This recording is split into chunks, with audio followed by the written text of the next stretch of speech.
तो last session हमने date and time function के ऊपर छोड़ा था।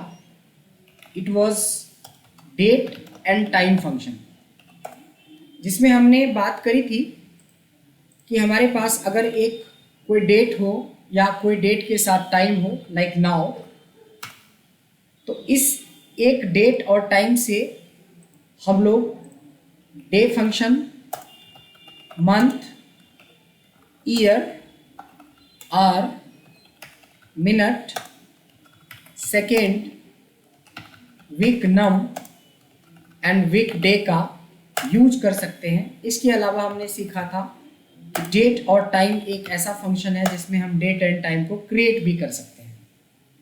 M right? So date function से day, month, year, hour, minute, second में हमने एक बात बताई थी कि सबको एक सीरियल नंबर की जरूरत पड़ती है। तो अगर आपने ये कॉन्सेप्ट समझ लिया कि ये सीरियल नंबर क्या है, तो आपके ये 8 फंक्शंस क्लियर हो जाएंगे। और सीरियल नंबर क्या होता है? एनी डेट और time. All clear? Now equals to day, so you will get the day from a date. एक डेट में से डे हमें मिल जाता है, मंथ में हमें इसमें से मंथ मिल जाता है, ईयर में हमें इसमें से ईयर मिल जाता है, आर में हमें इसमें से आर मिल जाता है, मिनट में से हमें इसमें से मिनट मिल जाता है, सेकेंड इसमें से सेकेंड मिल जाता है, वीक नम से हमें ये पता चलता है कि पूरे साल के अंदर जो ये आप स्पेशली डेट के बारे में पूछ रहे हो वो साल का कौन सा वीक है। So this is the 51st week. And weekday में हम लोग पता करते हैं कि आज कौन सा वीक डे है। 1 equal to Sunday, 1 equal to Sunday, 2 equals to Monday, इस तरीके से 5 equal to Thursday. Today is Thursday. All clear? इसमें तो आई होप किसी को कोई डाउट नहीं होना चाहिए। नहीं सर, इसमें डाउट नहीं। लेकिन ये बहुत इंपॉर्टेंट फंक्शन है क्योंकि आज हम लोग इसकी इम्प्लीमेंटेशन करेंगे। और हमने कल 2 फंक्शन और पढ़ा था जिसमें हम इसको कंबाइन करके डेट क्रिएट कर सकते हैं और टाइम को कंबाइन करके टाइम क्रिएट कर सकते हैं। Like date, year, month, day. So year, I am putting here year, month and day, so you will get a proper date. उसी तरीके से टाइम करेंगे तो we need hour, minute and second. so hour, minute and second. Already देखिए 2:15 हो चुके हैं। कुछ लोगों ने 2:15 का टाइम लिया था। उस हिसाब से हम लोग देख सकते हैं कि हम लोग अभी कुछ नया नहीं करवाया, जस्ट रिवीजन करा है जो हमने कल सेशन में लास्ट सेक्शन देखा था। Day, month, year, hour, minute, second, weeknum, weekday, date और टाइम। ये जो इतना आसान फंक्शन लग रहा है, इससे हम लोग काफ़ी कुछ एनालिसिस करते हैं जिसका इम्प्लीमेंटेशन पार्ट अब हम लोग स्टार्ट करने जा रहे हैं। चलिए, अगर मैं एक प्रीवियस चैप्टर से फर्स्ट डे का चैप्टर उठाऊं कि मेरे को मान लो कि 100 डेटा बनाने हैं सीरियल नंबर 1 से लेके 100 तक, तो what we can do, we can use fill, series, column and then put 100। Okay, यही था ना? कोई doubt? No sir. Next is, अगर हम लोग को ये पता चल जाए कि ये जो सीरियल नंबर दिया गया है इसमें एक पॉलिसी होल्डर का नाम है, ध्यान देंगे, पॉलिसी होल्डर का नाम है। ये ऑलरेडी हमने बता रखा है कि इस तरह से कस्टम लिस्ट कैसे क्रिएट किया जाता है। फिलहाल हम लोग एक रफ डेटा पे काम कर रहे हैं कि हमें एक डेटा मिला है, ये ओरिजिनल डेटा भी हो सकता है और प्रैक्टिस के लिए आपके पास रफ डेटा भी हो सकता है. So we have to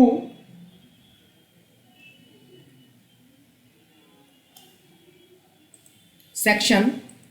First section is serial number, second section is policy holder name, third is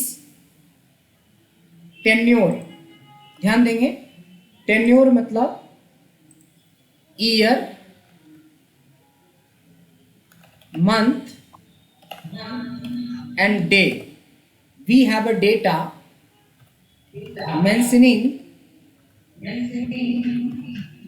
their tenure.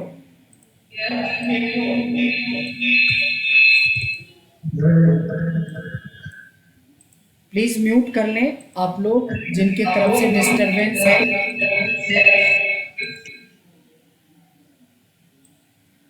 Right, now it's fine. So हमारे पास ये टेन्योर है, टाइम फ्रेम है.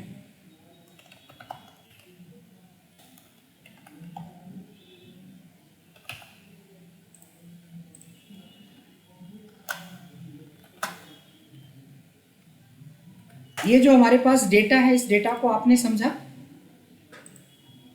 कि एक सीरियल नंबर है, उसके ऊपर पॉलिसी होल्डर का नाम है और इन्होंने जो पॉलिसी ली है उसका टेन्योर है कि कितने टेन्योर के लिए आपने पॉलिसी ली है.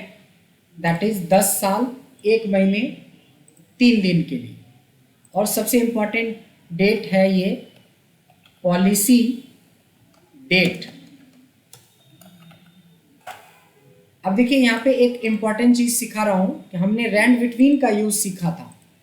सो रैंड बिटवीन से we can generate random data and random date also. So I am just using rand between. Carefully देखेंगे, हमने पहली कोई एक डेट लिख ली, एक डेट हमने लिखी है डबल कोटेशन के अंदर, फिर दूसरी डेट भी हमने लिख दी 25 ऑफ नवंबर 2022. हमारे पास दो डेट, जैसे दो नंबर के बीच में रैंडम डेटा तैयार कर सकते हैं वैसे ही दो डेट के बीच में रैंडम डेट क्रिएट कर सकते हैं. तो हमने फर्स्ट डेट को भी इन्वर्टेड कॉमा में रखा, एक दूसरे डेट को भी इन्वर्टेड कॉमा में रखा और एंटर करके देखते हैं क्या होता है. आप एंटर करेंगे तभी पर आप देख सकते हैं यहाँ पे एक नंबर ही आता है. बट आपको शायद इसके बारे में आइडिया होगा कि यहाँ पे जनरल से जाके आप इसको डेट में कन्वर्ट कर देंगे. ऐसा डेट में कन्वर्ट कर देंगे.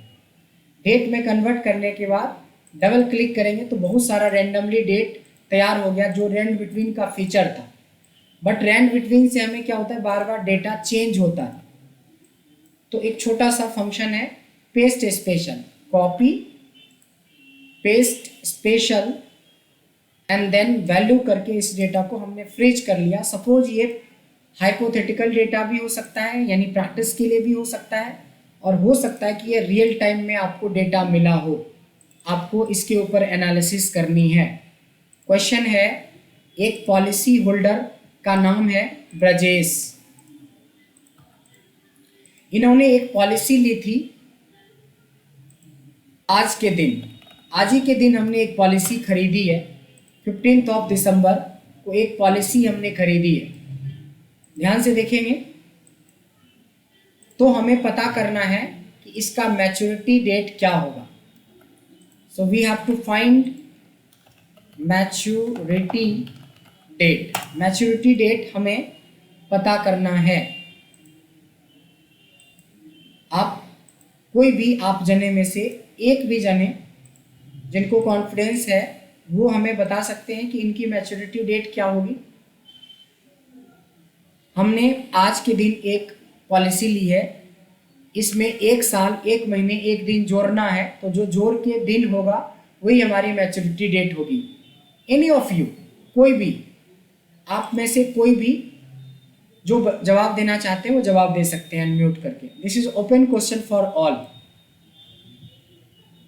Hello. Yes Dharmendra ji. Sir यहाँ पे हम जो अपनी मैच्योरिटी डेट है ना, इसमें जैसे हमारा पॉलिसी डेट हमको मालूम है कि 15 दिसंबर 2022 है, जी। तो इसमें हम एज्यूम करके जैसे 1 साल ऐड कर देंगे, तो अपना 23 आ जाएगा, मंथ इसका जनवरी आ जाएगा, और यहाँ पे फॉर्मूला लगा देंगे इसका, इधर मैच्योरिटी डेट में, डेट वाला। ओके, सो अगर हम मैनुअल बात करेंगे तो 15 तारीख में एक दिन जुड़ जाएगा तो 16 दिसंबर में एक महीने जुड़ जाएगा तो जनवरी, 2022 में एक दिन जुड़ गया तो 23। सो this is the answer, right? सब लोग यही सोच रहे हैं?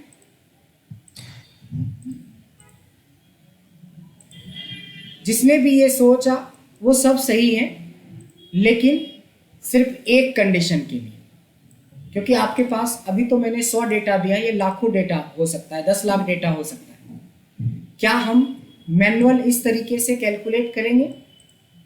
फॉर्मूला का मतलब होता है एक ऐसा फॉर्मूला बना दो और ड्रैग कर दो तो आंसर मिल जाए। आंसर देख रहे हैं सारे गलत हो रहे हैं पहले के बाद, क्योंकि आप सेकेंड में जाएंगे तो फिर आपको एक मैनुअल कैलकुलेशन करना पड़ेगा कि हम लोग 2019 में हैं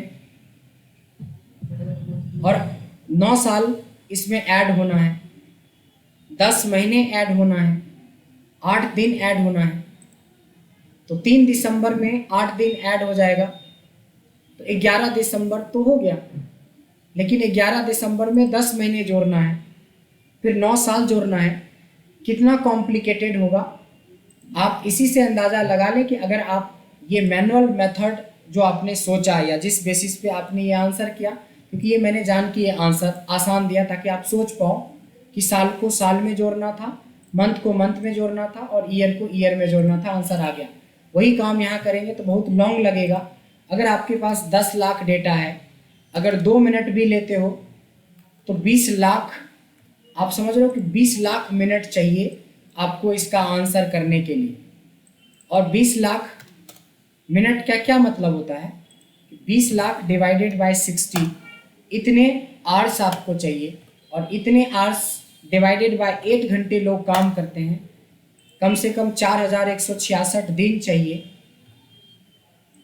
ज़्यादा से ज़्यादा लोग 25 दिन काम करते हैं, जिनकी सैटरडे संडे ऑफ होती है तो उनको तो 22 ही दिन काम करना पड़ता है। अगर 6 डेज भी वर्किंग हो तो कम से कम 166 मंथ काम करना पड़ेगा, और 166 बाय 12 करेंगे तो देख सकते हैं कि 13 से 14 साल लगेगा आपको 10 लाख डेटा की मैच्योरिटी डेट पता करने के लिए, जिसमें कितने लोग तो अजर अमर हो जाएंगे इस पीरियड में अपना मैच्योरिटी लेने से पहले।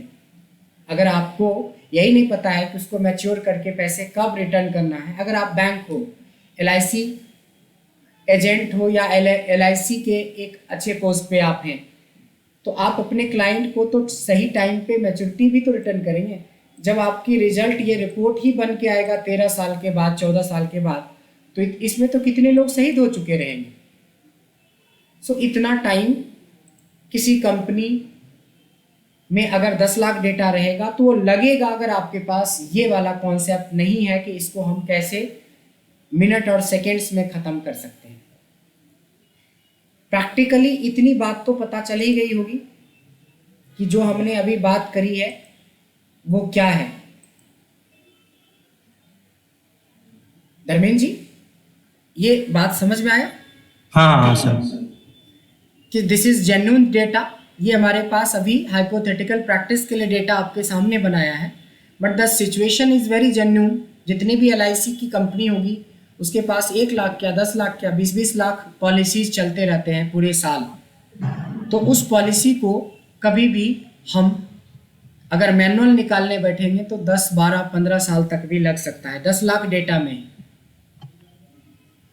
तो हमें एक ऑप्शन चाहिए, एक सॉल्यूशन चाहिए, जो हम एक ऐसा फॉर्मूला क्रिएट करें जिससे कि हमें ये चीज़ें मिल जाए।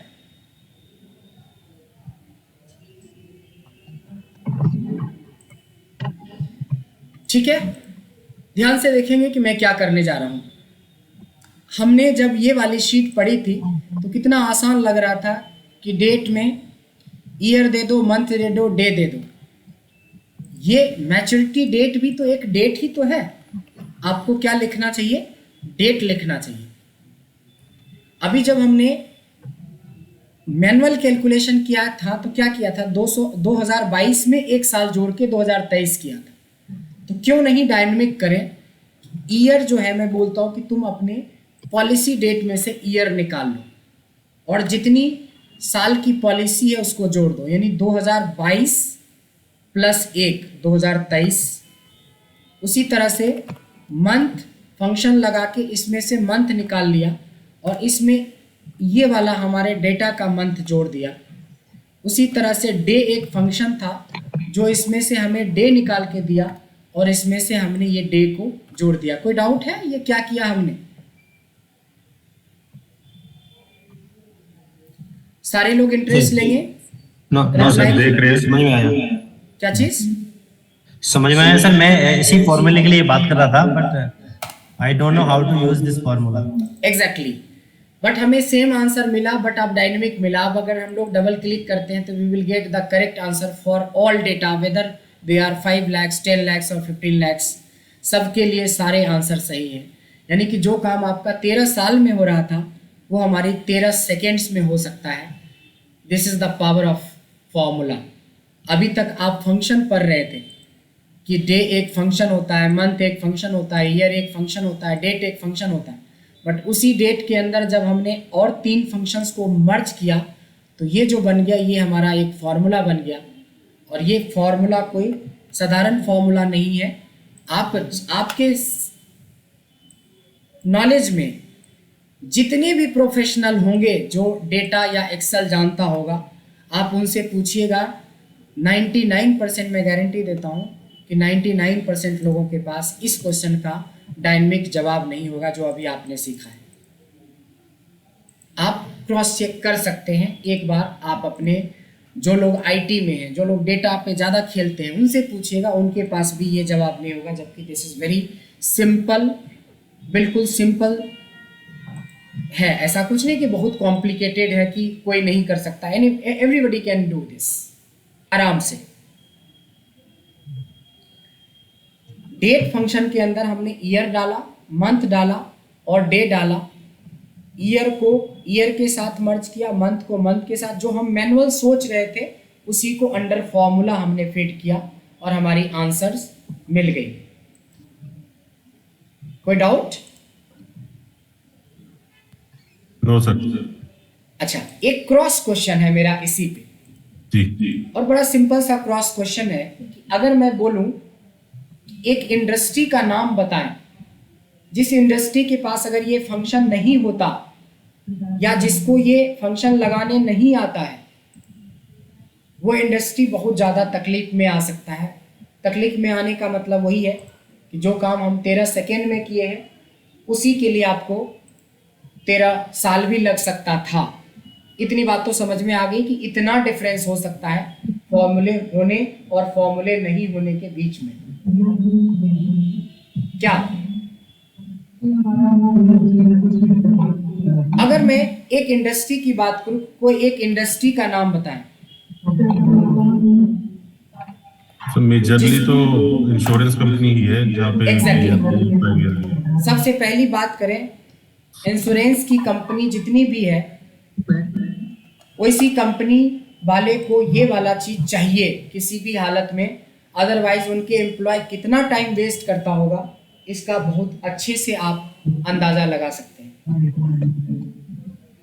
राइट? जी। कोई और एक इंडस्ट्री का नाम बताएं आप लोगों में से। ओपन क्वेश्चन है ये, कोई क्रॉस क्वेश्चन नहीं है, ओपन क्वेश्चन है, सिंपल, जिसमें से आपको सोच के बताना है। कोई एक और इंडस्ट्री का नाम बताएं जहां पे लगता है अथॉरिटीज में जो हमारी होती है पॉल्यूशन लाइसेंस, ये सब चीजें जिनकी भी एक्सपायरी जितनी होती भी दुनिया की जितनी भी लाइसेंस वाली है। जी, हमारे फैक्ट्री लाइसेंस है या ड्राइविंग लाइसेंस है। हाँ, डीएल की बात करें, कोई लाइसेंस की बात है, फैक्ट्री लाइसेंस है, डीएल है, आईएसओ सर्टिफिकेशन की लाइसेंस है, कोई भी लाइसेंस वाली पूरी दुनिया की हर एक इंडस्ट्री जहाँ लाइसेंस होता है, जिस दिन आपने लाइसेंस लिया है उसका एक टाइम फ्रेम होता है, उसके बाद वो लाइसेंस खत्म हो जाएगा और आपको उस जगह पे इसकी जरूरत पड़ेगी। और कोई एक इंडस्ट्री का नाम बताएं।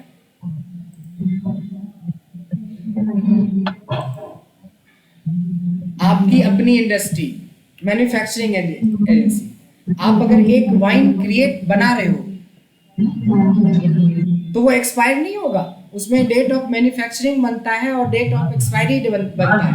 मैन्युफैक्चरिंग में आपकी वाइन हो, मेडिसिन हो, कुछ भी हो, दुनिया की सारी मैन्युफैक्चरिंग एजेंसी यूज कर सकती है या नहीं कर सकती है? बिल्कुल। कंटिन्यू बैक से आवाज आ रहा है, जो लोग जवाब नहीं दे रहे हैं वो म्यूट कर लीजिए प्लीज। यस। और एक इंडस्ट्री के बारे में बताएं। तो सारी मैन्युफैक्चरिंग काउंट कर ही ली, एफएमसीजी मेन है, एफएमसीजी होगी, हाँ, मैन्युफैक्चरिंग में ही आ जाता है सारा, मेडिसिन, फार्मा, फार्मास्यूटिकल सब कुछ इसी में आ जाता है। एक बड़ी एजेंसी है एजुकेशन एजेंसी, इंडस्ट्री। आपने किसी कोर्स में एडमिशन लिया तो खत्म तो होगा, ये हेडिंग ही तो बदलेगा, अंदर में तो फॉर्मूला वही चलेगा कि this is the date of admission, this is date of certification, कि ये कोर्स हमने आज लिया है और ये कोर्स 1 साल 1 महीने 1 दिन में खत्म हो जाएगा, तो कब खत्म हो जाएगा। एजुकेशन इंडस्ट्री जितनी भी आज बचपन से लेकर आज तक जितनी भी पढ़ाई करी है, चाहे वो 40 दिन का कोर्स हो या 60 दिन का कोर्स हो या 6 महीने का कोर्स हो। मान लो कि हमने बोला कि 20 दिन में मैं आपको एक्सेल में एक्सपर्ट बना दूंगा या 10 दिन में, तो आज से 10 दिन कब कंप्लीट हो जाएगा? 25 तारीख को 10 दिन कंप्लीट हो जाएगा। अगर हमने बोला 45 डेज का ट्रेनिंग है तो 45 डेज कब ट्रेनिंग पूरा हो जाएगा? हमने बोला 6 महीने की ट्रेनिंग है तो 6 मंथ कब पूरा हो जाएगा? यानी कि अगर इस दोनों पार्ट में मैं छोड़ भी दूं तो कोई दिक्कत नहीं है, वो मंथ वाला पार्ट उठा लेता है। मैंने बोला 2 साल का बीएड है तो बीएड कब हमारा कंप्लीट हो जाएगा, या एमबीए कब कंप्लीट हो जाएगा? Education industry, this is the biggest industry among all. एक और बड़ी इंडस्ट्री है दैट इज टेलीकॉम इंडस्ट्री।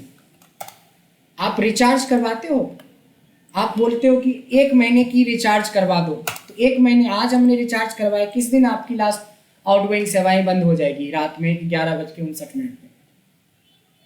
तो टेलीकॉम इंडस्ट्री, आपने इस चीज को 6 महीने के लिए रिचार्ज करवा के रख लिया या 365 दिन के लिए आपने रिचार्ज कर दिया, हर ऑप्शन अवेलेबल है और ये टेलीकॉम इंडस्ट्री हो सकती है। पूरी जितनी भी एचआर इंडस्ट्री है आपकी, एचआर डिपार्टमेंट, कोई बंदा ज्वाइन किया है और अगर उसको एक टाइम फ्रेम के लिए आप ज्वाइनिंग करवा रहे हैं कि भाई आपको हम ये 1 साल, एक प्रोजेक्ट है जो 1 साल 3 महीने 15 दिन में हमारा प्रोजेक्ट खत्म होने वाला है, तो आप, ये है आपकी डेट ऑफ ज्वाइनिंग, ये है लास्ट डेट ऑफ वर्किंग आपकी। एचआर डिपार्टमेंट किसी भी सरकारी, गवर्नमेंट, कुछ भी हो, प्राइवेट, गवर्नमेंट, जो टेन्योर बेस्ड होता है कंपनी, पीएसयूज, स्पेशली पीएसयूज वगैरह में एचआर डिपार्टमेंट। और कोई बताए?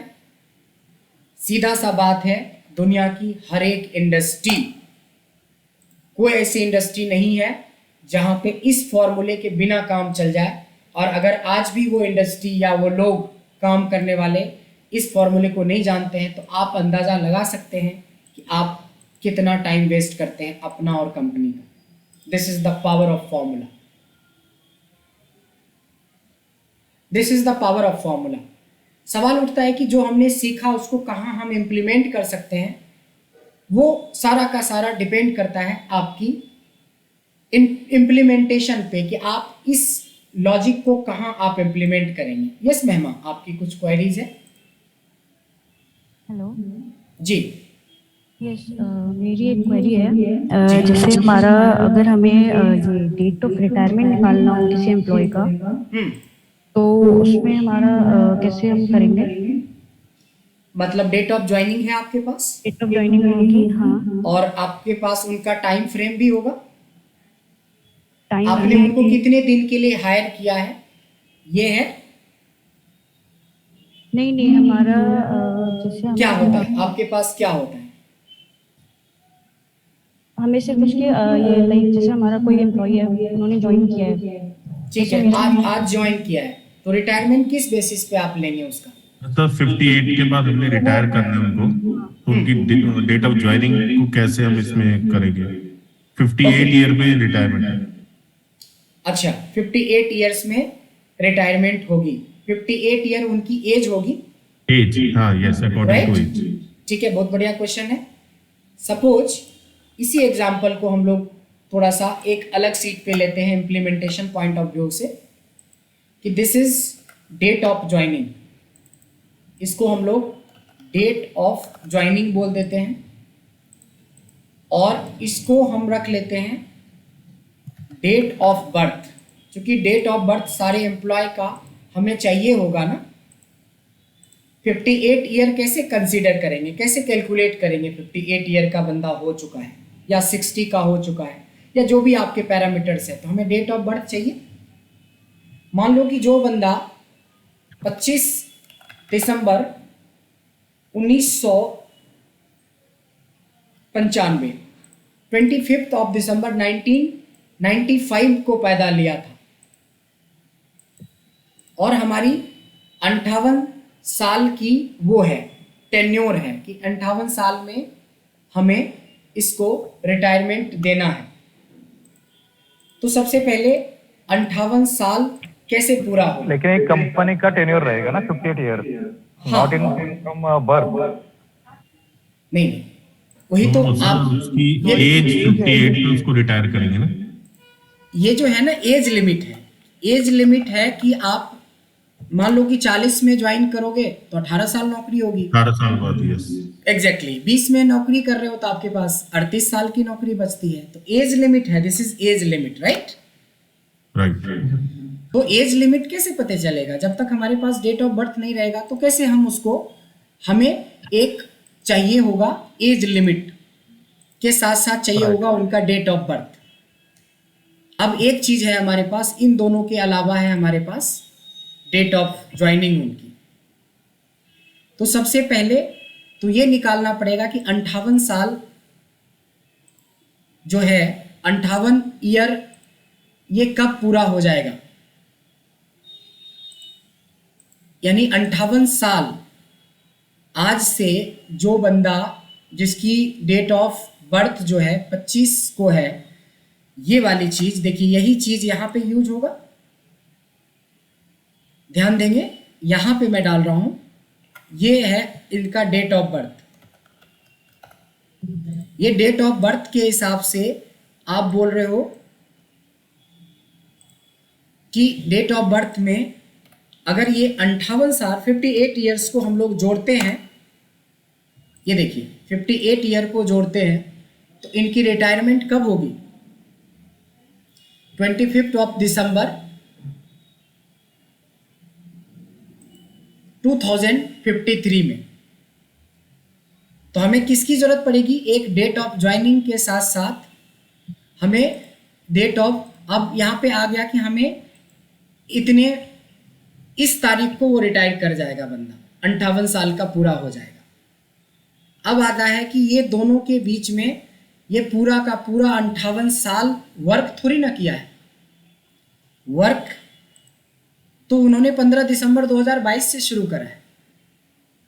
अब एक कैलकुलेशन और आपको सोचना पड़ेगा कि ऐसे तो वो अपने रिटायरमेंट के लिए जो 58 ईयर पूरा हो जाएगा ये पूरा हो जाएगा, तो ये आपको मिल गया, इस जगह पे आपको मिल गया, क्या डेट मिला है आपको यहां से, 25 ऑफ दिसंबर 2053, 25 ऑफ दिसंबर 2053, ये है इस बंदे के लिए लास्ट डेट। अब ये जो लास्ट डेट इनके लिए फिक्स हो गया इनके एज के हिसाब से यहाँ पे, अब इनकी डेट ऑफ ज्वाइनिंग ये वाली है। अब ये कितना दिन काम किया बंदा या कितना दिन ये काम करेगा, अब ये अब आपको मिलेगा। यानी कि हमें क्या क्या चीज़ चाहिए होगा, पहले तो उस बंदे की डेट ऑफ बर्थ से 58 साल कब पूरा होता है, जो जिसके लिए हमें सेम फॉर्मूले की जरूरत पड़ेगी। अब आपके लिए एक दूसरे फॉर्मूले की जरूरत पड़ेगी कि इस बंदे अगर वो आज के दिन ज्वाइन करता है तो वो कितना 58 साल तक में वो कितना काम कर चुका रहेगा। एम आई राइट अभिषेक जी, महिमा आप समझ रहे हैं कि क्या क्या मैंने बात करी? Okay, so now point is कि हमें इसकी रिटायरमेंट डेट ऑफ बर्थ से पता चल जाएगा with the help of this function. Now point is कि कितने साल इनको काम करने का मौका मिलेगा हमारी कंपनी में। सो मैं बाद में इसको एक्सप्लेन करता हूं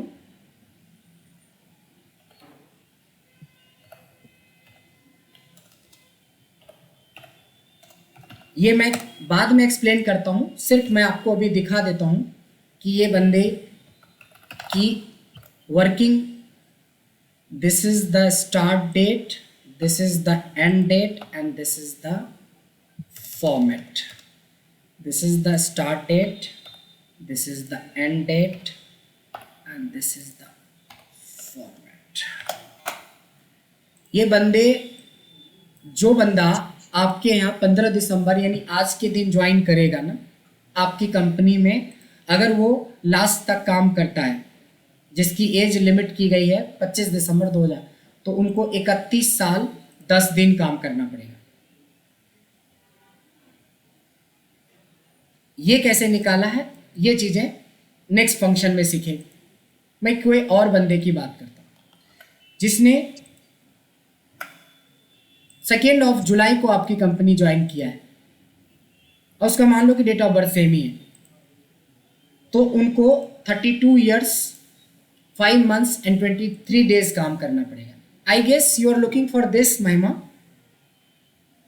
यस सर. हाँ, तो हमारा एक नेक्स्ट फंक्शन आ रहा है जिसमें हम ये कैलकुलेशन के बारे में समझेंगे. ओके. सो इसमें ये समझ में तो आ ही गया है कि अगर ये बंदा का डेट ऑफ बर्थ ये है तो 58 साल के बाद ये कितने साल का, यही इसकी मैक्सिमम एज लिमिट होगी. इस दिन के बाद इनको रिटायरमेंट लेना पड़ेगा. तो इस तरीके से आप चेंज कर सकते हैं सब कुछ और सब कुछ निकाल सकते हैं. तो पहले तो ये फंक्शन हमें बहुत अच्छे से समझ में आ गया कि मैच्योरिटी डेट निकालने के लिए एक डेट फंक्शन लगाएंगे जिसमें ईयर, मंथ और डे रख देंगे और कोई भी कैलकुलेशंस के बेस पे हम यहाँ पे वो सारी चीज़ें निकाल सकते हैं. हालांकि ये था हमारा date of policy. Now come to the second, जिस पार्ट के लिए मैंने बोला ये पार्ट. देखिए, एक फंक्शन होता है, जैसे डेट फंक्शन बहुत इंपॉर्टेंट होता है, वैसे ही एक फंक्शन है डेट एंड टाइम के अंदर, that is dated if. Dated if का मतलब होता है डेट डिफरेंस. ध्यान देंगे, डेटेड इफ के अंदर हमें 3 चीजों की जरूरत पड़ती है. First one is start date, another is end date and last is format. ये 3 चीजों की जरूरत पड़ेगी, यानी हमें फॉर्मेट की जरूरत पड़ेगी. हमारे पास फॉर्मेट 5 होते हैं, D, M, Y, Y M and M D. So suppose एक एग्जांपल पहले मैं नॉर्मल लेता हूं, फिर आपके डेट ऑफ ज्वाइनिंग के हिसाब से. मैं किसी का यहाँ पे डेट ऑफ बर्थ ले रहा हूं और यहाँ पे मैं टुडे ले रहा हूं. So today means we have to put today's date. और आप डेट ऑफ बर्थ, मैं महिमा आपका ही ले लेता हूँ. आपने बताया था, क्या था आपकी date of birth? 21 November 1997, right? Okay. So what we are going to calculate is कि आज आप कितने दिन के हो. पहले हमें समझना है यहाँ पे नंबर ऑफ डेज को. डेटेड इफ मतलब date difference in the form of days, कि आज आप कितने दिन के हो. सो हमें लगाना है dated if, this is the start date, this is the end date and this is the format. So आज आप 9155 डेज के हो गए. लेकिन यही चीज मैं बोलूं मंथ में कि आप कितने महीने के हो, सेम है. Dated if, this is the start date, this is the end date and this is the format. So आज आप 300 मंथ्स के हो. Now come to year. Dated if, start date, comma end date, comma format. Today आपने quarter century बना ली है 25 year के हो चुके हो आप. क्वेश्चन इज, क्या आप 25 ईयर्स के ही हो? नहीं. 25 ईयर्स, कुछ मंथ, कुछ दिन, सो दैट इज कुछ remaining. So what you have to put is dated if, start date, end date and this. So dated if start date, end date and this. So actually में हम इन तीनों को एक साथ बात करते हैं, जो मैं अभी पीछे बोला था कि पढ़ाएंगे बाद में। यानी कि आज मैं आपकी डेट ऑफ बर्थ से आज की कैलकुलेशन करूं तो आप 25 साल 24 दिन के हो, लेकिन अगर मैं आपकी ओवरऑल डेज की बात करूं तो आप 9151 डेज के हो, 55 डेज के हो। और अगर मंथ की बात करें तो आप 300 मंथ्स की। मैंने क्या एग्जांपल लिया? Date of birth. मान लो कोई घर हमने खरीदा, डेट ऑफ परचेज ले रहे हैं कि मैंने एक घर खरीदा है 20 फरवरी 2017 में। अब आप पता कर सकते हो कि ये घर कितना पुराना है। ये घर को खरीदा हुआ आपको 5 ईयर 10 मंथ्स एंड 1 ईयर हो गए। इसको हम तीनों को एक साथ बोलते हैं। अगर हम डेज की बात करें तो ये घर 2130 दिन पुराना है, 70 मंथ पुराना घर है ये। हमने एक मोबाइल खरीदा 21 जनवरी 2022 में, ये मोबाइल सिर्फ 10 मंथ 24 दिन पुराना है। बस यही I चीज। think point clear. I think the team also is smart enough to understand, and I think these things which were emphasizing, और आपने जैसे एक बारी क्लियर कर दिया, आपने एक एग्जांपल दे दिया, आप एक बारी सबसे चेक कर लो अगर सबको क्लियर है। अगर क्लियर है then you can move on। वो तो ऑब्वियस है कि अगर आप बेस डेट अपनी चेंज करोगे आपके सारे फॉर्मूला ऑटोमेटेड है, सारे चेंज हो जाएंगे। आई थिंक सबको क्लियर है, आप चेक कर लिया करो। अगर सबको क्लियर है आप आगे बढ़ो। एग्जैक्टली नहीं, हमें पता है सर कि हमें कब आगे बढ़ना है। थोड़ा सा मेरे को टाइम दे, पेशेंस रखें प्लीज। एक्चुअली क्या हुआ कि जो हमने पास्ट में क्वेश्चन आपके तरफ से रेज हुआ है, सेम चीज को अब यहाँ पे फाइनली हम अप्लाई कर सकते हैं। हमें पता था डेट ऑफ ज्वाइनिंग, ध्यान देंगे डेट ऑफ ज्वाइनिंग मैं यहाँ पे पुट कर रहा हूँ, और ये था आपका last date of working. I am putting here this. Now you can see कि जो वही आंसर है जो हमने यहाँ पे बताया था आपको कि आगे बढ़ के देखेंगे 32, 5 and 23, 32, 5 and 23, right? Is it clear Mahima? Yes sir. ठीक है। सो डेटेड इफ से दो डेट के बीच में आप डिफरेंस निकाल सकते हो। अब हमारे पास एक नेक्स्ट फंक्शन है जिसको हम लोग बोलते हैं डेज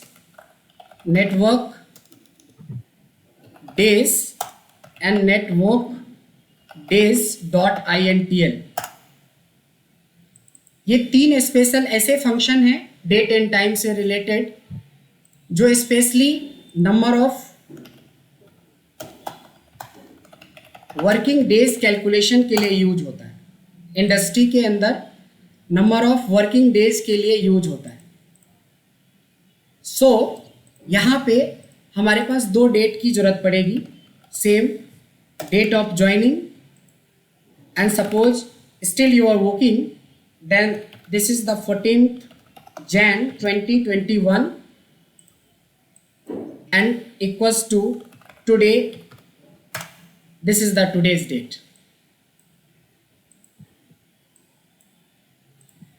सो सपोज यहाँ पे 3 कंडीशन है कि अगर आपकी किसी भी तरह की कोई भी ऑफ नहीं है, 7 डेज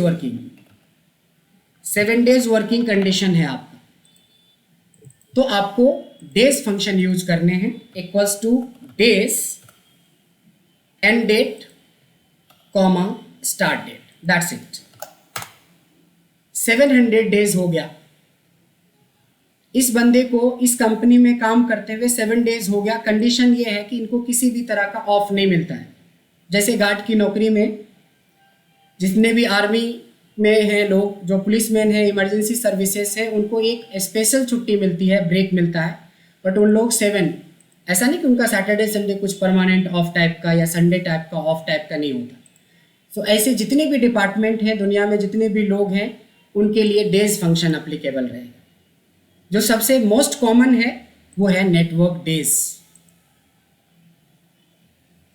नेटवर्क डेज का मतलब होता है 5 डेज वर्किंग, जिसमें सैटरडे और संडे फिक्स ऑफ है।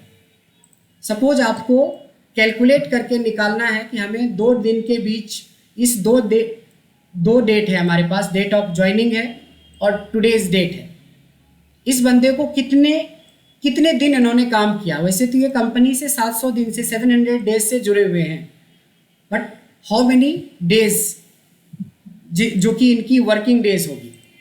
सो now this time you have to use network days, starts with start date comma end date. आप देखेंगे एक ऑप्शनल पार्ट है हॉलीडेज, जो आप किसी भी तरह का ब्रेक लेते हो, छुट्टी लेते हो, तो दैट इज ऑप्शनल। तो मैं ऑप्शनल को अभी छोड़ देता हूँ, ऑप्शनल चाहिए नहीं, क्योंकि वो फिक्स नहीं है कि आप कब छुट्टी लेंगे। जितना लेंगे 10 छुट्टी लेंगे और 10 माइनस कर देंगे, इसमें 5 छुट्टी लेंगे 5 और माइनस कर देंगे। बट सैटरडे संडे हमारी फिक्स ऑफ है। सो सेम एग्जाम्पल में, सेम डेट ऑफ ज्वाइनिंग में जो बंदे मैनेजर की पोस्ट पे हैं उनको 501 डेज ही वर्किंग है, और ये गार्ड की नौकरी करने वाले को 7 डेज वर्किंग है। एक तीसरा बहुत पॉपुलर होता है, अगर आपको सिर्फ संडे ऑफ है या सिर्फ फ्राइडे को ऑफ है, तो आप किस तरीके से अपने ऑफ को कस्टमाइज्ड तरीके से यूज कर सकते हैं। So that is the third function which is called network days dot international. So start date is this, end date is this, and the off this is weekend. तो weekend मतलब अगर हमारे यहाँ सिर्फ संडे की ऑफ है, so we have to put 11 and 10, that's it. 3 condition आपको मिल गया। अब किसी को फ्राइडे ऑफ होता है, तो आपको चेक करना होगा कि फ्राइडे इस लिस्ट में से कितने पे आ रहा है, 16 पे, so we have to put 16। कुछ लोग ऐसे होते हैं जिनकी सैटरडे संडे ऑफ नहीं होती है, मान लो वेंसडे थर्सडे होता है, सो वेंसडे एंड थर्सडे के लिए 5 है। So everything is there, just you have to select it, you will get the answer. ये 3 फंक्शन भी इंडस्ट्री में, चाहे आप एडमिन में हो, चाहे आप एचआर में हो, चाहे आप फिनांस में हो, ये तीनों फंक्शंस की काफ़ी रिक्वायरमेंट पड़ती है, काफ़ी ज़रूरत पड़ती है। आई होप तीनों क्लियर हो गया होगा। Yes sir.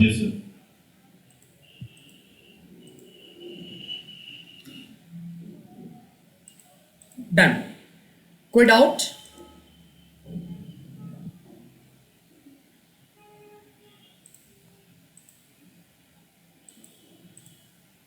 देखिए, इस तरीके से हम लोग नंबर ऑफ वर्किंग डेज का कैलकुलेशन करते हैं। अब आती है एक बहुत छोटी सी चीज़ है जिसकी हमें ज़रूरत पड़ती है डेली बेसिस पे। सिंपल है, date plus number of days.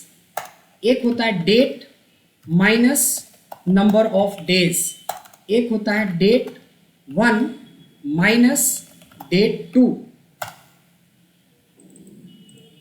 क्या है कि सपोज हमने कोई परचेज करा चीज, ये परचेज डेट है हमारी, और हमें इसमें 123 डेज की वारंटी मिली है। सो परचेज डेट से 123 डेज कब पूरा हो जाएगा? 14 दिसंबर 2022 को आपने जो चीज़ परचेज करा उसमें आपको वारंटी 123 डेज का मिला। सो क्या डेट होगा expiry? So this is simple, कोई फॉर्मूला नहीं लगाना, date plus number of days. 16 April, अगर आज आपने, ध्यान देंगे, अगर आज आपने एक रिचार्ज करवाई है 28 डेज के लिए, सो 28 डेज कब पूरा हो जाएगा? जबकि ये सेम एग्जाम्पल हम लोग डेट वाले फंक्शन से निकाल सकते थे, बट ये चीज़ें बहुत आसानी से सिर्फ इस कॉन्सेप्ट से भी निकल जाएगा, date plus number of days करके। आज आपने किसी को, सपोज क्रेडिट पे आपने कोई सामान बेचा है और उनकी क्रेडिट लिमिट आपने सेट करी हुई है 30 डेज, तो एग्जैक्टली आज से 30 डेज कब पूरा हो जाएगा? 45 डेज आप क्रेडिट कार्ड यूज़ करते हैं, 45 डेज कब पूरा हो जाएगा? एवरीथिंग, सब कुछ। अच्छा, आज पूरा हो गया, यानी हमें बैक जाना है 45 डेज। सेम फंक्शन, इस डेट में से -45 करेंगे तो आप उसी डेट पे वापस पहुंच जाते हैं। So that is date plus number of days and date minus number of days. Now come to the third part. ये बिल्कुल सिंपल है कि अगर हमारे पास दो डेट अवेलेबल है, सपोज 25 दिसंबर 2024 को कोई बंदा रिटायर कर रहा है, this is the retirement date, और दिस इज टुडे। इसके रिटायरमेंट को कितना दिन बचा, कितने दिन में ये बंदा रिटायर कर जाएगा। So simply last date minus first date. तो डेट 1 में हम हमेशा लेटेस्ट वाला डेट डालेंगे और डेट फर्स्ट में सेकेंड डेट को जो माइनस करेंगे वो हमारी इनिशियल डेट होगी। सो इसको 741 डेज और बच गया रिमेनिंग। अब जैसे किसी की बिलिंग बनाते हो आप, तो बिलिंग में आप इस चीज़ को इम्प्लीमेंट कर सकते हो कि अगर हमारी ड्यू डेट इस तारीख को है तो हमें कितना दिन के अंदर उनको रिमाइंड करवाना है, something like that. So last date किसी से 27 दिसंबर 2022 को हमें पेमेंट लेना था। सो हमें we have 12 days to recall them. 27 को उसकी ड्यू डेट थी, तो आज के डेट से 12 दिन बचा है। So that is very very simple but very important है ये, जब हम डेट कैलकुलेशन की बात कर रहे हैं, क्योंकि जो भी बात अभी हम लोग कर रहे हैं जिस टॉपिक पे, सब डेट से रिलेटेड हो रहा है। और ये सारी चीज़ें आप, चाहे आप HR में हो, चाहे आप एडमिन में हो, हर जगह पे इसकी ज़रूरत पड़ती है। इतने में किसी को कोई डाउट है? अभिजीत?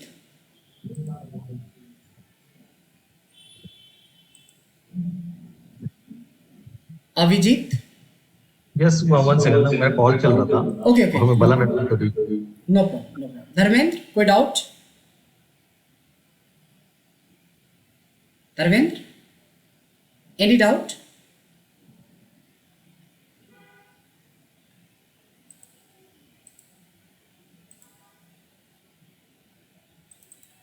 चलिए, आई होप किसी को कोई डाउट नहीं होगा, क्योंकि कोई जवाब नहीं दे रहे हैं अनम्यूट करके। महिमा, ऑल क्लियर? ओके। सो इस तरीके से डेट एंड टाइम की कैलकुलेशंस के लिए कुछ जो बेसिक फंक्शंस हैं, सबसे पहले हमने ये 10 फंक्शन बताए थे, उसकी इम्प्लीमेंटेशन आपको यहाँ पे हर एक इंडस्ट्री के हिसाब से आपको बताया कि किस इंडस्ट्री में कहाँ यूज हो सकता है। फिर आपकी जो क्रॉस क्वेश्चंस था कि कैसे हम रिटायरमेंट वगैरह की कैलकुलेशन करेंगे, उसके लिए उस डेट फंक्शन के साथ साथ हमें डेटेड इफ़ फंक्शन चाहिए।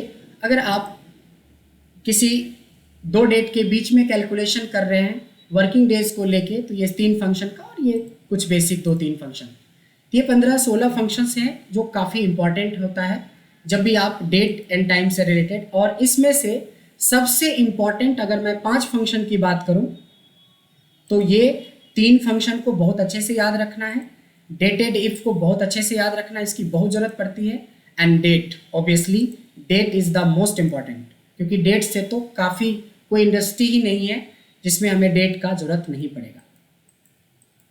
All clear? Yes. So now we have to move to another chapter, जो आई होप कि अगर आपको ये चीज़ें अच्छे से आ जाती है तो आज के बाद मैं गारंटी के साथ बोल सकता हूँ कि आप जितने भी रिपोर्ट बनाते होंगे उसमें से 20% रिपोर्ट सिर्फ और सिर्फ आप इसी टॉपिक को लेके, इसी 20% आप अपने रिपोर्ट्स सिर्फ इस टॉपिक से रिलेटेड बना सकते हैं। इस टॉपिक की अगर आपकी अच्छी जानकारी है तो 20 to 25% गेस करेंगे कि ये कौन सा टॉपिक है जो इतना ज़्यादा इंपॉर्टेंट है कि अगला कुछ भी नहीं आता है एक्सेल में, लेकिन अगर ये टॉपिक आपको आता है तो you can create your 20 to 25% report. Any guess? What if? No, another any guess? That is pivot table। अगर किसी बंदे को ठीक से पाइवट टेबल आ जाए तो 20 to 25% रिपोर्ट सिर्फ पाइवट टेबल से क्रिएट कर सकते हो। पाइवट टेबल से जितने आसानी से हम लोग रिपोर्ट क्रिएट करते हैं उतने ही अच्छे डैशबोर्ड हम क्रिएट कर सकते हैं पाइवट में। So now the new topic is pivot table.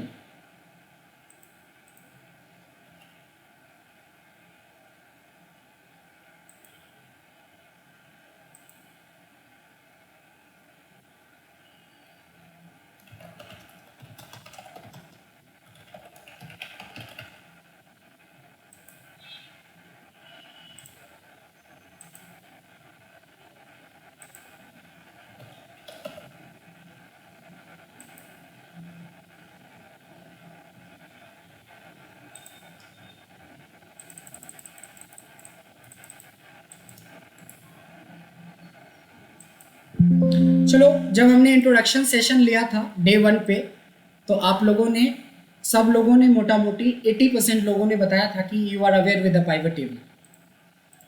So can I know what is pivot table? Dharmendra, आपने बताया था कि पाइवट टेबल आप नॉर्मली यूज करते हो। So what is pivot table? Hello जी, यस, हाँ यस सर। क्या होता है पाइवट टेबल? हाँ सर, पाइवट टेबल यूज करते हैं। क्या पूछना है इसमें सर? कैसे एक्सप्लेन करेंगे पाइवट टेबल क्या है? अगर हमने आपसे पूछा simply what is pivot table, how you can explain? हाँ, जैसे हमारे पास ये मेन डेटा है सर, ये जो आपके जी। इस पे है स्क्रीन पे।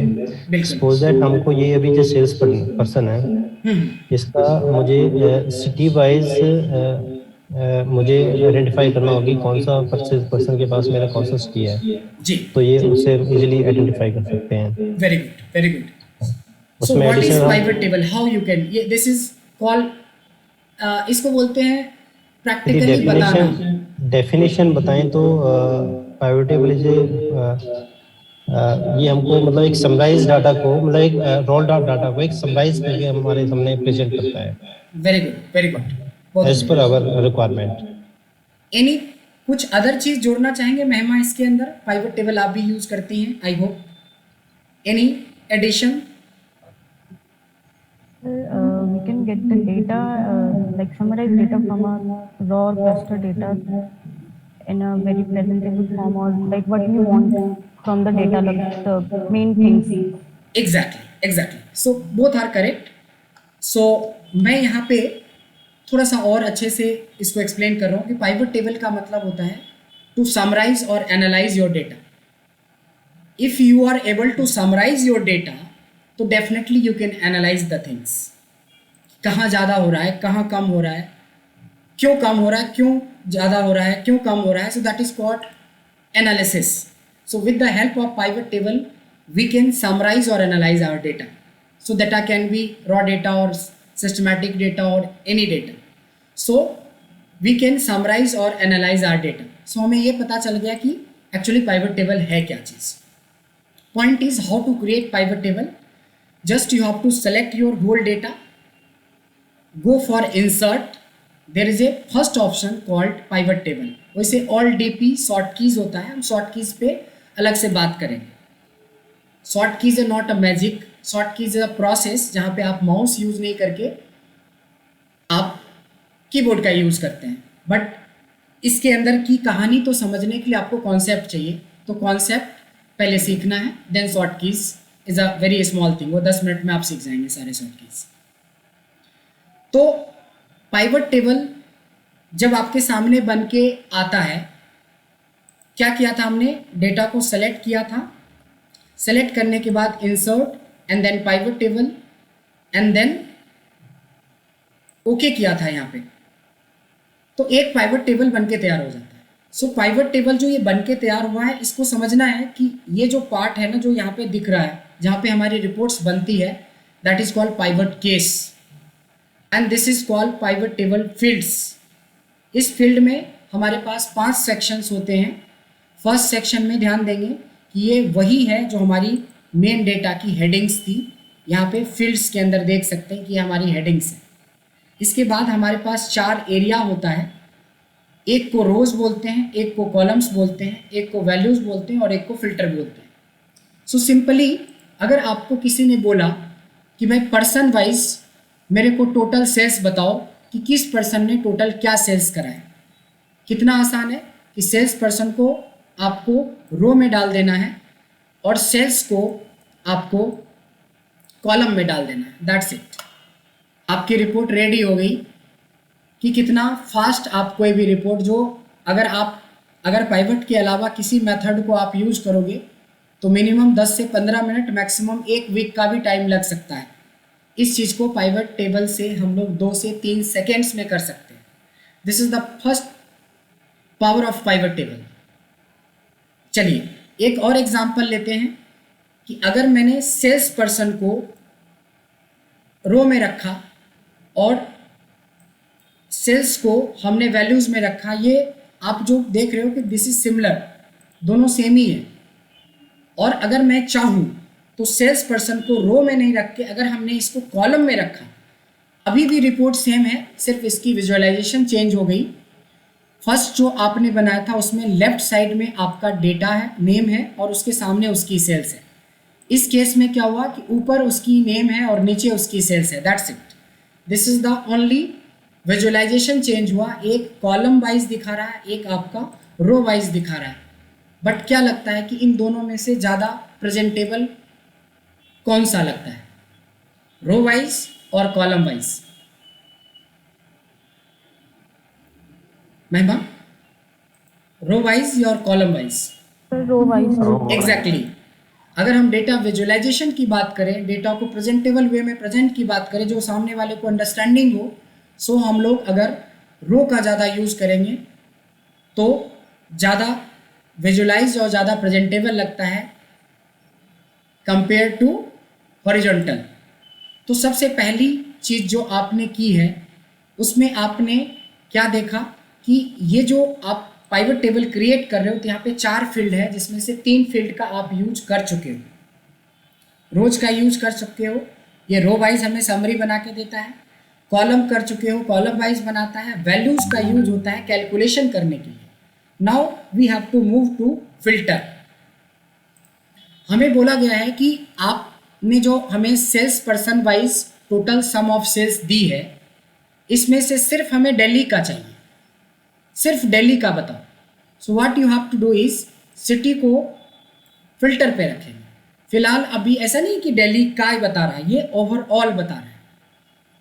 Overall person wise total sum of sales. But now you can go for filter, and here if you are looking for Delhi only, so just select Delhi and OK. So what you will get कि city wise में especially person wise sales for Delhi only. This is the report. Logic समझ में आया? Logic समझ में आ गया? कोई ऐसे लोग जो पहली बार पाइवट टेबल देख रहे हो, उनको पता चल रहा होगा कि कितना आसान है पाइवट टेबल में काम करना, या पाइवट टेबल से हम कितनी जल्दी रिपोर्ट्स को बना सकते हैं। ईमानदारी से बताएं, कोई ऐसे लोग जो पहली बार पाइवट टेबल पढ़ रहे हो, कोई भी 1 पर्सन? नहीं? सबको आइडिया है? I hope. ओके, चलिए एक छोटा सा सवाल है कि एक मैं पाइवट टेबल क्रिएट कर रहा हूं और मेरे को एक पाइवट टेबल क्रिएट करके देना है सागर आपको, जिसमें हमें सिर्फ पटना का सम ऑफ कॉस्ट बताना है आइटम वाइज। ध्यान देंगे, item wise sum of cost बताना है, लेकिन पटना का क्या क्या स्टेप्स लेंगे हम लोग।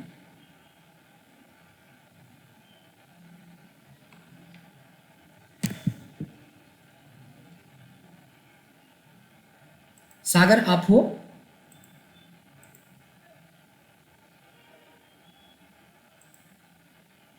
विजय?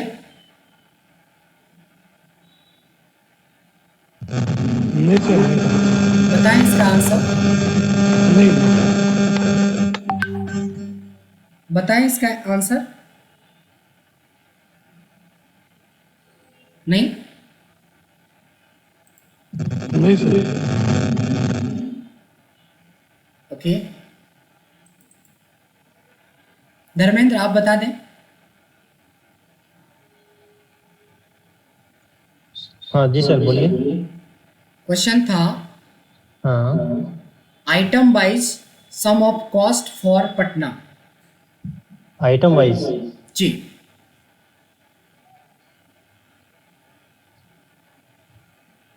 सबसे पहले आइटम को ले लेंगे हम अपना सबसे पहले आइटम को कहाँ रखेंगे?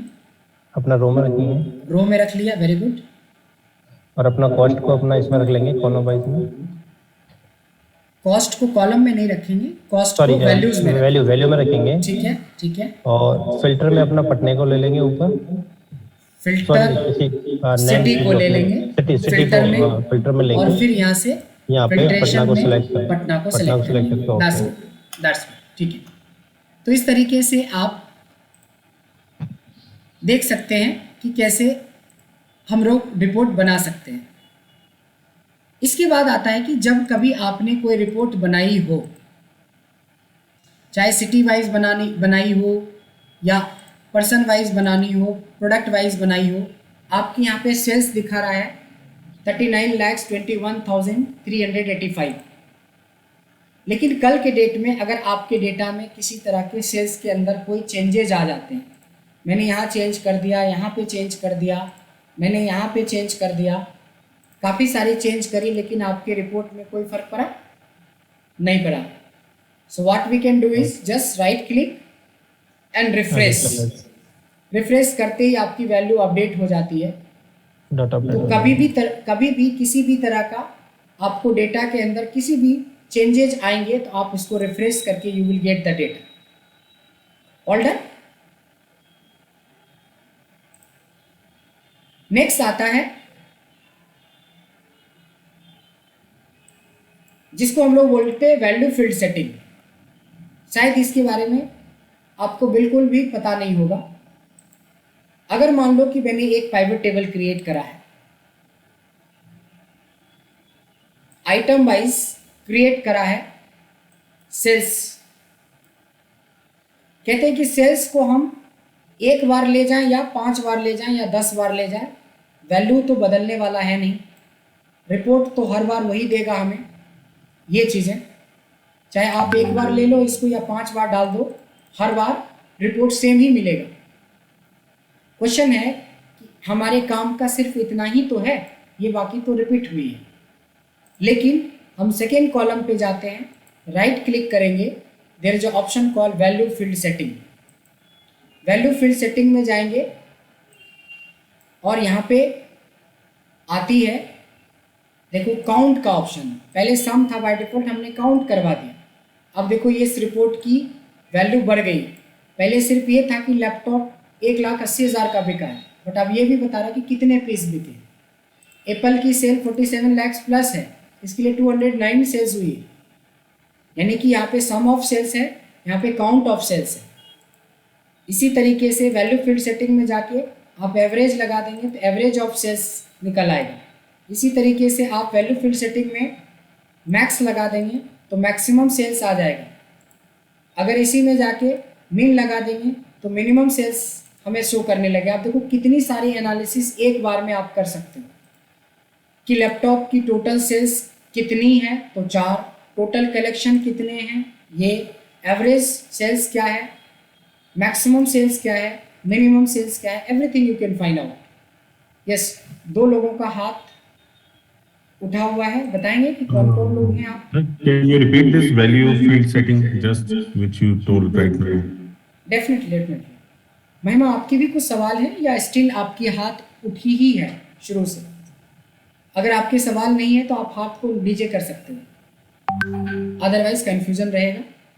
महिमा कोई सवाल है आपका? No sir, no. हाँ, आप एंड को नीचे कर लीजिए जी। डन। हमने ये किया था कि मैंने एक पाइवट टेबल क्रिएट किया। मान लो कि हमने सिटी वाइज सेल्स लिया डेटा, तो सेल्स को एक बार ले लो या इसको 5 बार ले लो या 3 बार ले लो, ये तो बदलने वाला है नहीं। तो मैं 3 4 5 बार ले लेता हूँ। इसको मैंने थोड़ा इंक्रीज कर दिया साइज। अभी सिर्फ हमारे काम का इतना है।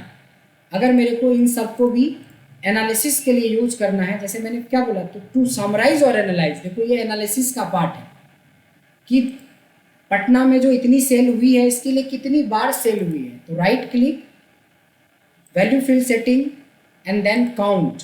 सो you will get the count of, Patna में 206 सेल हुई है, मुंबई में 23 सेल हुई है। इस तरीके से आप देख सकते हो। इसी तरीके से right click, value field setting और यहाँ पे एवरेज लगा दिया तो इसका एवरेज निकल के आ जाएगा। अगर हमने वैल्यू फील्ड सेटिंग में जाके मैक्स लगा दिया तो मैक्सिमम निकल गया, मीन लगा दिया तो मिनिमम निकाल दे सकते हैं। किसी को कोई doubt? Fine sir. So this is called value field setting. अच्छा, अभी तक हमने जो जो पॉइंट्स क्लियर किए हैं उसमें हमने क्लियर किए हैं पाइवट टेबल क्या होता है, उसकी फील्ड को कैसे आप मूव करते हो, रेफरेंस का यूज कब होता है, वैल्यू फील्ड सेटिंग का यूज कैसे होता है और फिल्टर का यूज किस कंडीशन में होता है। ये हमने 5 पॉइंट क्लियर किए हैं अभी। कोई डाउट? No doubt. ठीक है, हम लोग एक 10 मिनट का ब्रेक ले लेते हैं और ब्रेक के बाद फिर इसको पूरा पाइवट टेबल को इंक्लूडिंग पाइवट टेबल डैशबोर्ड तक एंड तक जाएंगे। ठीक है, ओके। स्टार्ट करते हैं next point. So next point is use of group and ungroup. So use of group and ungroup में बेसिकली आप जितने भी डेली, मंथली, क्वार्टरली, ईयरली जितनी भी रिपोर्ट्स बनती है वो आप सारे रिपोर्ट्स बना सकते हो by using group and ungroup. So how we can do this? एक डेटा सेलेक्ट करते हैं, इंसर्ट में जाते हैं, पाइवट बनाते हैं। हमने पाइवट बनाया।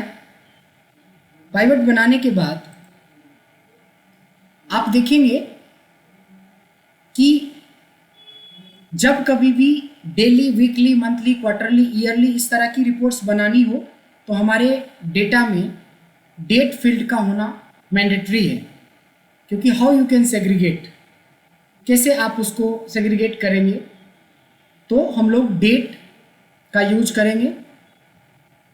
तो डेट को उठा के रो पे रखते हैं और मान लो कि डेट को उठा के रखा इधर और सेल्स को वैल्यूज पे रखा। देखिए एक रिपोर्ट आपका बनके तैयार हो गया, ईयरली सेल्स रिपोर्ट बनके तैयार हो गया। इसी ईयर वाले पे आपको राइट क्लिक करना है। There is option call group and ungroup.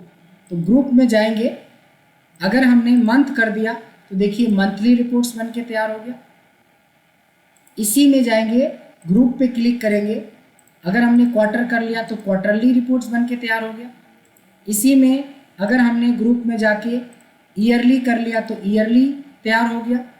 इसी में अगर आप चाहें तो तीनों चीज़ को एक बार में शो करवा सकते हैं। सो आपको ऐसा रिपोर्ट देखने को मिलेगा कि 2015 में जो सेल हुई है 15 लाख की, उसमें क्वार्टर 1 में क्या है रेशियो, 2 में क्या है, 3 में क्या है एंड 4th क्वार्टर में हमारी क्या है। सिमिलरली फॉर 16, 17 एंड जो भी आपके पास डेटा है। तो जब आप ग्रुप एंड अनग्रुप की बात करते हैं, जब आप पाइवट टेबल क्रिएट करते हो ग्रुप एंड अनग्रुप, तो सबसे ज़्यादा डेट का यूज होता है। एक डेट के अंदर एक और बेहतरीन ऑप्शन होता है, अगर आप राइट क्लिक करेंगे, ग्रुप में जाएंगे, मान लो कि आपने यहाँ डेज करके 1 कर दिया तो दैट इज अनग्रुप। ये पर डे डेली रिपोर्ट्स बन के तैयार होंगे। इसी में देखिए राइट क्लिक करेंगे, ग्रुप में जाएंगे और देखो 1 को 7 कर देंगे तो हमारी वीकली रिपोर्ट तैयार हो जाएगी। अगर हमें क्वार्टर टू नाइट का रिपोर्ट तैयार करना है तो ग्रुप में जाके हमने यहाँ पे 15 कर दिया। इस तरीके से काफ़ी सारी रिपोर्ट्स आप जनरेट कर सकते हो डेट के बेस पे। एक बड़ी इंटरेस्टिंग चीज़ और है, जब आपने डेट वाइज रिपोर्ट बनाई हो,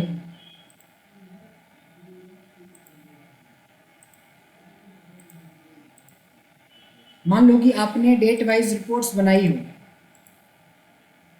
और ग्रुपिंग में आपने डेज नहीं रख के मंथ, ईयर, क्वार्टर रखा हुआ है, तो आप देख रहे हो ए कॉलम पे ध्यान देना, ए कॉलम पे 2015 फर्स्ट क्वार्टर और जनवरी फरवरी सब ए कॉलम में ही है।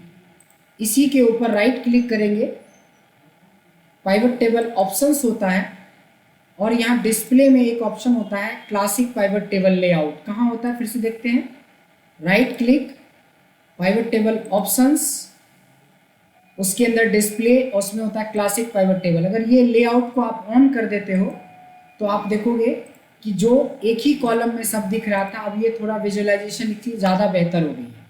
ए कॉलम में ईयर आ गया, बी कॉलम में आपका क्वार्टर आ गया, सी कॉलम में आपका मंथ आ गया और डी कॉलम में उसकी न्यूमेरिकल वैल्यू, उसकी सेल्स आ गई है। इसको बोलते हैं क्लासिक पाइवट टेबल लेआउट। देखिए क्लासिक पाइवट टेबल लेआउट हमने कंप्लीट कर लिया। हमने ग्रुप एंड ग्रुप के कुछ ऑप्शंस देखे हैं। अब ग्रुप एंड ग्रुप के एक और एग्जांपल हम लोग देखते हैं।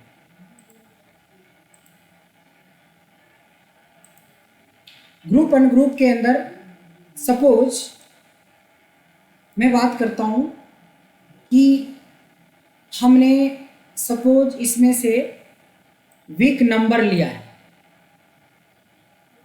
और इसी वीक नंबर को उठा के मैंने इधर ले लिया। क्योंकि ये दोनों न्यूमेरिकल वैल्यू है, राइट क्लिक करेंगे,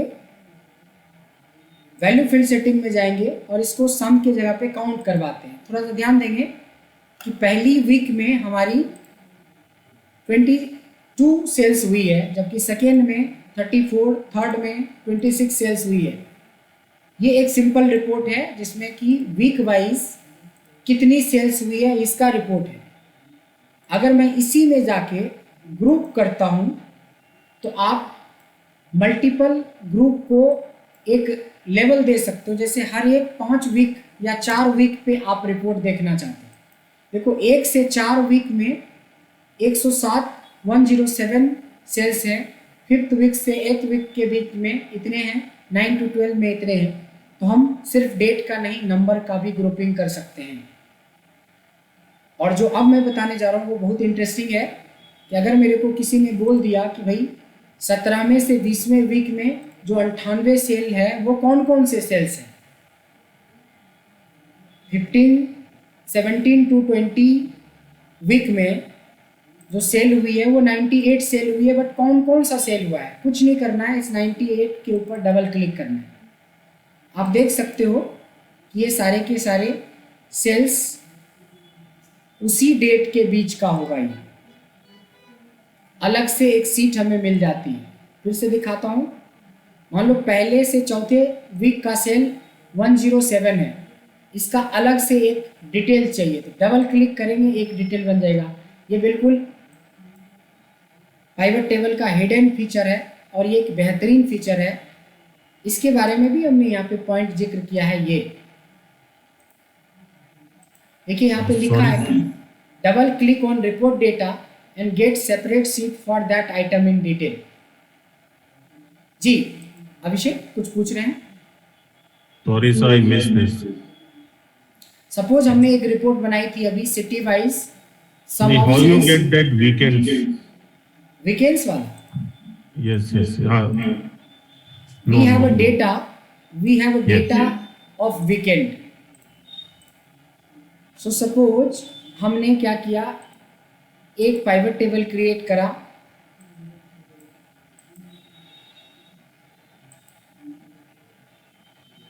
और हमें वीकली रिपोर्ट्स बताया गया। तो हम वीकेंड को रोज में रखा, वीकेंड्स को ही वैल्यूज में रखा और इस वैल्यूज को हमने काउंट करवा लिया वैल्यू फील्ड सेटिंग से। इससे क्या हुआ कि हमारे पास एक रिपोर्ट बन गया है। इसको अब कस्टमाइज करना अपने हाथ में है, दैट इज किससे, ग्रुप और अनग्रुप से। अभी हमने इंटरवल 4 वीक का लिया, अगर हमें 6 वीक का लेना है, हर एक 6 वीक के इंटरवल में। तो 1 to 6 वीक में इतनी सेल्स है, 7 to 12 वीक में इतनी सेल्स है, 13 to 18 में इतनी सेल्स है। इस तरीके से वीकली रिपोर्ट भी बना सकते हैं।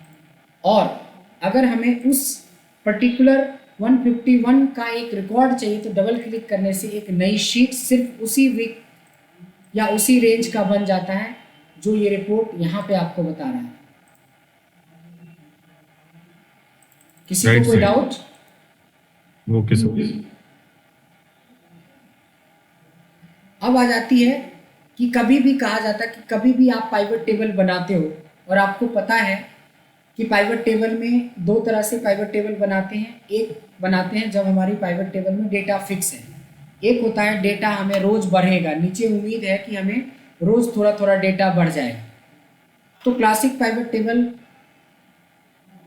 ये जो पाइवट टेबल के लिए डेटा आप सेलेक्ट करते हो, सेलेक्ट करने के बाद आप डायरेक्ट पाइवट टेबल में नहीं जाके आप टेबल में पहले जाएंगे तब पाइवट टेबल बनाएंगे। तो ये आखिरी में भी कोई डेटा अगर ऐड होता है, सपोज यहाँ पे कुछ और सेल्स हो गई, तो ये भी डेटा का कैलकुलेशन ऑटोमेटिकली हो जाता है अगर आपने इसको टेबल में कन्वर्ट कर रखा है। किसी भी में जाके आप देख सकते हैं कि उसकी रिपोर्ट्स में यहाँ पे आपको चेंज मिल जाएगा देखने को, रिफ्रेश करने के साथ देखा सारे डेटा चेंज हो गए। तो कभी भी पाइवट टेबल बनाने के लिए हमें क्या करना चाहिए, पाइवट टेबल को पहले सेलेक्ट करके उसको टेबल में कन्वर्ट कर देना चाहिए। तो ये है हमारा dynamic range selection. Dynamic range selection के लिए हमें डेटा को पहले रेंज में, डायनेमिक रेंज सिलेक्शन मतलब देखिए छोटे छोटे कमेंट्स भी लिखे हुए हैं इसमें। Before creating pivot table change your data to table. Filter क्या समझा था, मतलब वी कैन फिल्टर आइटम और field as per requirement. Value field setting को कैसे यूज किया था, राइट क्लिक पाइवट टेबल में गए थे, वैल्यू फील्ड सेटिंग मिला था और select any formula as per requirement. इस सब में देखो एक एक छोटे छोटे पॉइंट्स कमेंट्स में लिखे हुए हैं, आप उसका भी हेल्प ले सकते हो। वीडियो रिकॉर्डिंग आपकी हो ही रही है, वहाँ से मिल सकता है। अब एक है use of formula in pivot table. Suppose आपने एक पाइवट टेबल क्रिएट किया है, यहाँ पे आपने एक पाइवट टेबल क्रिएट किया है। इस पाइवट टेबल में product wise cost of sales है, मेरे को प्रॉफिट ऑफ सेल्स चाहिए। नो वरी, इसको क्या करेंगे, सेल्स को भी इसमें डाल देंगे। इतने को सेलेक्ट करके इसकी फॉर्मेटिंग सेम ले लेंगे यहाँ पे ऐसे, और यहाँ पे हेडिंग डाल देंगे प्रॉफिट, और सिंपल क्या करेंगे सेल्स माइनस कॉस्ट कर देंगे, आपका आंसर आ जाएगा। सो आप जो फील्ड आपके पास था भी नहीं वो भी फील्ड आप बना चुके हो। इसलिए जितना डेटा है उससे हम जोड़ के कैलकुलेट करके हम नए नए फील्ड्स क्रिएट कर सकते हैं, एमआरपी क्रिएट कर सकते हैं। मान लो कि हमारे पास सेल्स नहीं है, कॉस्ट है, एमआरपी बनाना है, एमआरपी लिख दिया। मान लो आपको बोला गया कि 130% मार्जिन रखना है, तो दिस इंटू 130% कर दिया, सो that is MRP is ready. ये एमआरपी हमारा रेडी हो गया। इसकी फॉर्मेटिंग सेम करने के लिए फॉर्मेट पेंटर लेके इस पर चला देंगे। ये एमआरपी, हमारे डेटा में एमआरपी नहीं था बट हमने रिपोर्ट में प्रॉफिट भी निकाल लिया, एमआरपी भी निकाल ली। यानी गिवन डेटा से आप अपनी कैलकुलेशन में ऐड कर सकते हैं नए नए फॉर्मूले लगा के। यहाँ तक में किसी को कोई doubt? Any doubt? No doubt sir. अब हम लोग जो बात करने जा रहे हैं वो करने जा रहे हैं पाइवट टेबल डैशबोर्ड के बारे में। पाइवट टेबल डैशबोर्ड बनाने के लिए हमें बाकी की ये सारे ऑप्शंस चाहिए होंगे। तो सबसे पहले मैं क्या कर रहा हूँ कि कभी भी अभी तक जितने भी पाइवट टेबल हमने जनरेट किए हैं उसमें हमने इंसर्ट में जाके पाइवट टेबल लिया था। पहली बार मैं पाइवट टेबल नहीं लेके इंसर्ट में देखो पाइवट चार्ट होता है वो मैं ले रहा हूँ। ध्यान देंगे, पाइवट चार्ट ले रहा हूँ। इसकी खासियत क्या होती है कि अगर मान लो कि आप सिटी वाइज कॉस्ट और सेल्स को जैसे ही डालोगे तो डेटा के साथ साथ इसमें एक रिपोर्ट भी साथ में चार्ट भी बन जाता है ऐसे। बस इस चार्ट को क्या करना है, थोड़े से अच्छे से अरेंज कर देना है। ऊपर देखो हेडिंग के लिए जगह नहीं है, एक रो हमें ले लेना है, रो की हाइट थोड़ा बढ़ा लेंगे, थोड़ा बड़ा सा हेडिंग ले लेंगे, हेडिंग थोड़ा बड़ा होना चाहिए, मर्ज कर लेंगे। बाकी इतने एरिया में अगर आपको पाइवट टेबल शो करना है, इस एरिया में एक आउटर बॉर्डर हमने लगा दिया, अच्छा सा कोई अप्रोप्रिएट हेडिंग इसमें डाल देंगे।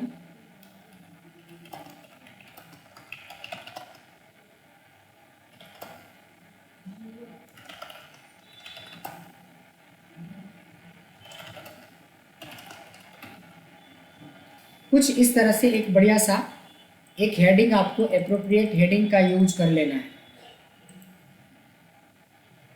ये चार्ट है, चार्ट अभी हमने नहीं पढ़ा है, चार्ट को डिटेल में पढ़ेंगे जिसमें से आप कलर वगैरह ले लेंगे।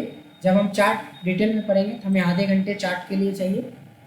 ये हमने चार्ट बन गया। अब देखो क्या हुआ, यहाँ से अगर कोई भी चेंजेज आएंगे तो ऑटोमेटिकली डेटा चेंज होगा। अब इसी में एक होता है कि पाइवट टेबल पे रख के पाइवट टेबल एनालाइज में एक होता है स्लाइसर, शायद आपने यूज किया होगा स्लाइसर।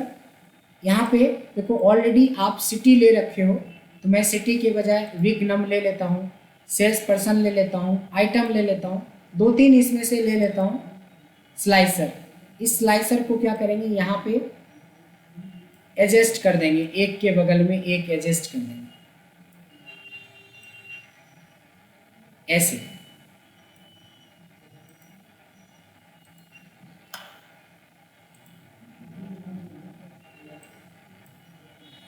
अगर ये स्लाइसर की साइज एडजस्ट करना हो तो हम थोड़ा सा इस तरीके से एडजस्ट भी कर सकते हैं इसके साइज को।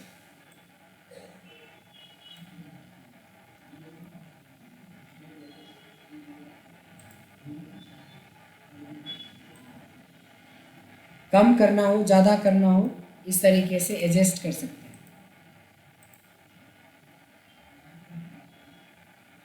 ठीक है,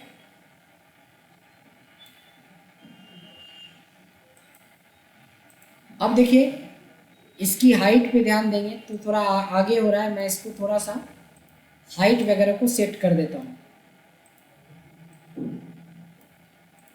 ये करने के बाद एक और होता है एनालाइज के अंदर जिसको हम लोग बोलते हैं टाइम लाइन। टाइम लाइन में जाके हम डेट सेलेक्ट कर सकते हैं, इस तरह से डेट ले लेंगे, इस तरह से टाइम लाइन आपको आएगा।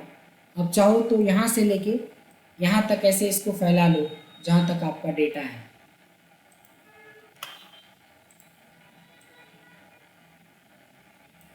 ये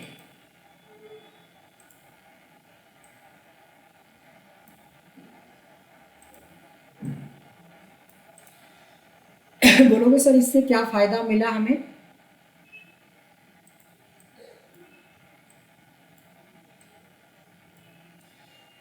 फायदा देख सकते हैं स्लाइसर का, सब चीज का फायदा।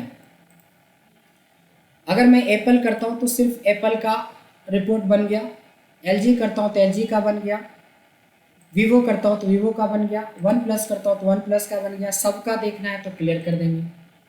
हमें 19वें से 24वें वीक का देखना है, वही रिपोर्ट दिख रहा है। 31वें से 36वें वीक का देखना है, वही रिपोर्ट। 1 to 6 देखना है, वही रिपोर्ट। पर्सन वाइज देखना है तो सिर्फ हमें नेहा का देखना है, विकास का देखना है, ज्योति का देखना है। इस तरीके से यहाँ से आप देख सकते हो पर्सन वाइज। मंथ वाइज जुलाई का देखना है, 2016 का जनवरी देखना है, 2015 का फरवरी देखना है, 2015 का फरवरी से अगस्त तक देखना है। जैसे ड्रैग करते हुए सेलेक्ट करेंगे, देखिए सारे रिपोर्ट्स कैसे इजीली बन रहा है। और यहाँ से क्लियर करने का ऑप्शन होता है, क्लियर कर सकते हैं, सारे रिपोर्ट बनेंगे। यही इन सब को मिला के बोलते हैं पाइवट टेबल डैशबोर्ड, जिसमें पाइवट टेबल के लिए आपने स्लाइसर का यूज किया, आपने पाइवट चार्ट का यूज किया, आपने टाइम लाइन का यूज किया, जिससे ओवरऑल हमें क्या बन गया, पाइवट टेबल बन गया। यस धर्मेंद्र जी, कुछ है सवाल आपके? यस धर्मेंद्र, आपने हैंड रेज किया है, शायद कुछ सवाल है आपका? Yes yes sir. जी जी जी। सॉरी मेरे से मिस हो गया, लास्ट वाला जो ऑप्शन बताया था ना आपने नीचे, जो टाइम वाला आया था नीचे, ये लास्ट वाली, ये वाला डेट वाला, सॉरी ये कैसे आया था? कोई नहीं, इस पे रखेंगे ना तो पाइवट टेबल एनालाइज में एक टाइम लाइन होता है, इस पे Okay. क्लिक कर देंगे और डेट, ये स्पेशली डेट के लिए ही स्पेशली होता है। अब Okay, इसको okay. लाने के बाद इसको डैशबोर्ड ठीक है, ये एडजस्ट कर लेंगे, ठीक है, एडजस्ट ठीक कर है, लेंगे, दैट्स इट। ओके। और इसको ये स्क्रॉल बार से भी आप इसको शुरू से जहाँ पे देखना है, जैसे देखना है उसके हिसाब से, ये क्लियर का ऑप्शन है। तो स्लाइसर का भी यूज़ देख लिया, टाइम लाइन का भी यूज़ देख लिया, चार्ट का भी यूज़ देख लिया, पाइवट का भी दे दिया, ऊपर से हेडिंग भी बढ़िया सा बना दिया आपने। ओवरऑल वी कैन से कि पाइवट टेबल से हम ये सब काम कर सकते हैं। अब जो मैं बताने जा रहा हूँ वो पाइवट टेबल का मैजिकल ऑप्शन है। इसको मैं मैजिकल नाम ही देता हूँ कि ये मैजिकल ऑप्शन है। और हमें नहीं लगता है कि कोई पाइवट टेबल यूज़ करने वाले 100 में से 99 क्या 99.9% लोग यूज करते हैं पाइवट, बट उनको ये वाला ऑप्शन पता नहीं होगा जो मैं अब बताने जा रहा हूँ। थोड़ा केयरफुली ध्यान देंगे।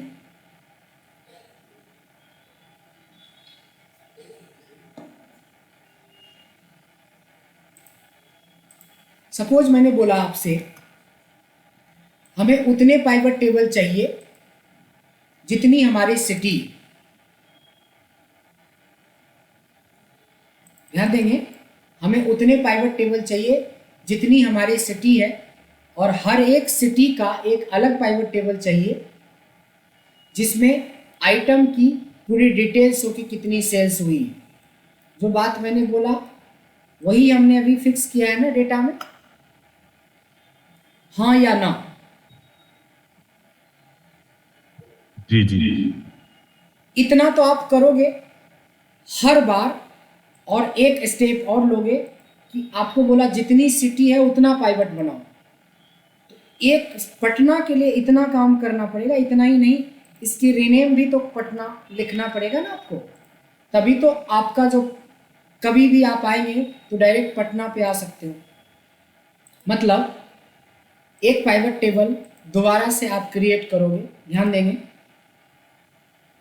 सिटी को फिल्टर में रखोगे, आइटम को डिटेल्स में रखोगे रो के लिए, सेल्स देखनी है सेल्स को यहाँ रखोगे, इसके बाद फिर सेकेंड सिटी के लिए मुंबई सेलेक्ट करोगे और यहाँ आके इसका नाम मुंबई रखोगे।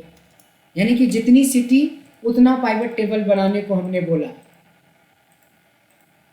क्या इसके अलावा भी कुछ कर सकते हैं आप? सोचिए कि आपके पास मल्टी सिटी बिजनेस है और आपके पास 2000 सिटी है, आपको 2000 पाइवट टेबल बनाना है। मिनट या 2 मिनट के हिसाब से भी आपको 1 सप्ताह से 10 दिन का टाइम लगेगा अगर हमारे पास 2000 सिटी है या 2000 प्रोडक्ट है या क्लाइंट है। एम आई राइट? राइट। कुछ ऑप्शन है कि ये काम हमारा 2, 4, 5 सेकेंड में हो जाए, 10 सेकेंड में हो जाए। अगर आपके पास 2000 भी सिटी होगी तब भी पर आपको मिनट 2 मिनट में हो जाए। बिल्कुल मैजिकल बात लग रहा है ना? आज 17 साल से ज़्यादा हो गया जब मैं एक्सेल यूज करता हूँ, और हमें लगता है कि पाइवट टेबल के अंदर ये सबसे बढ़िया ऑप्शन हमें लगा।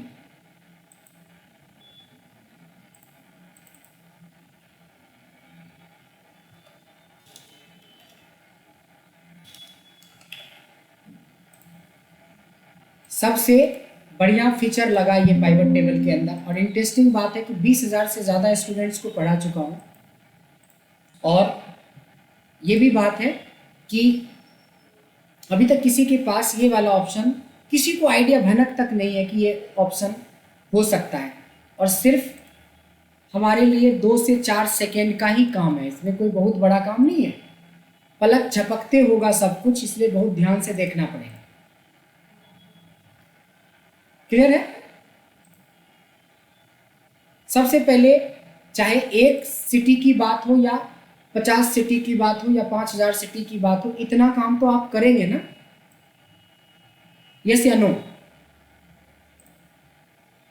हाँ ना में जवाब देते रहेंगे तो थोड़ा क्लियर है। इसके बाद देखिए पहला सेकेंड मैं ले रहा हूँ, जब पाइवट टेबल के ऊपर कर्सर रखेंगे पाइवट टेबल एनालाइज में जाएंगे। 1 सेकेंड हमने ले लिया आपका। दूसरा सेकेंड देखो लेफ्ट साइड में ऑप्शन दिख रहा है, इसके कॉर्नर वाले बटन पे ड्रॉप डाउन पे क्लिक करिए और यहाँ पे एक ऑप्शन मिलेगा शो रिपोर्ट फिल्टर। 2 सेकेंड या 3 सेकेंड मान लो। क्या किया था इतने दूर जाने के लिए? क्लिक करने के बाद पाइवट टेबल एनालाइज, इसके अंदर ऑप्शन और ऑप्शन के अंदर शो रिपोर्ट फिल्टर पेज। सबको नजर आया क्या क्या किया था हमने? यस तो बोल दो भाई। यस यस सर, यस हाँ सर। बस इसके बाद हमें सिर्फ ओके करना है, क्योंकि बाद में बोलोगे कि कहाँ से बन गया सर इतना मैजिकल चीज़। ये है ही मैजिक। देखिए पटना का सीट बना दिया, मुंबई का सीट बना दिया, जयपुर का सीट बना दिया, ये देखिए दिल्ली का सीट बना दिया, अहमदाबाद का बना दिया, फरीदाबाद का बना दिया, नोएडा का बना चुका है। ये सब अभी आपके सामने लिया। ऑस्ट्रेलिया का बना चुका है, चंडीगढ़ का बना चुका है, चेन्नई का बना चुका है। ये ऑल वाला आपका था। सो this is called magic of pivot table. Ultimate option है ये। जिनका ये स्टेप मिस कर गया वो वीडियो से देख लीजिए।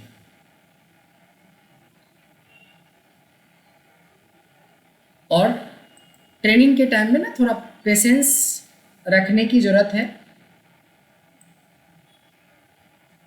पेशेंस रख के सीखेंगे तो बहुत कुछ सीख सकते हैं। कोई 1-2 स्टूडेंट्स को नहीं पढ़ाया है, 20,000 स्टूडेंट्स कम नहीं होता है। कितने HR, हजारों HR, हजारों डायरेक्टर, मैनेजर, एनालिस्ट जिन्होंने ट्रेनिंग ली है। तो जो पैटर्न से मैं आपको करवा रहा हूँ उसमें बहुत कुछ सीख जाएंगे अगर आप प्रैक्टिस करते हैं तो केयरफुली प्रैक्टिस पे थोड़ा ध्यान देना है। जितने भी ऑप्शंस आपको एक पॉइंट्स बताए हैं उसकी एक प्रैक्टिस करेंगे। आज पहली बार मैं आपको कुछ असाइनमेंट्स भी दे रहा हूँ इस डेटा के साथ, वो असाइनमेंट्स भी आपको पूरा करना है। सो आज के लिए इतना ही रखते हैं।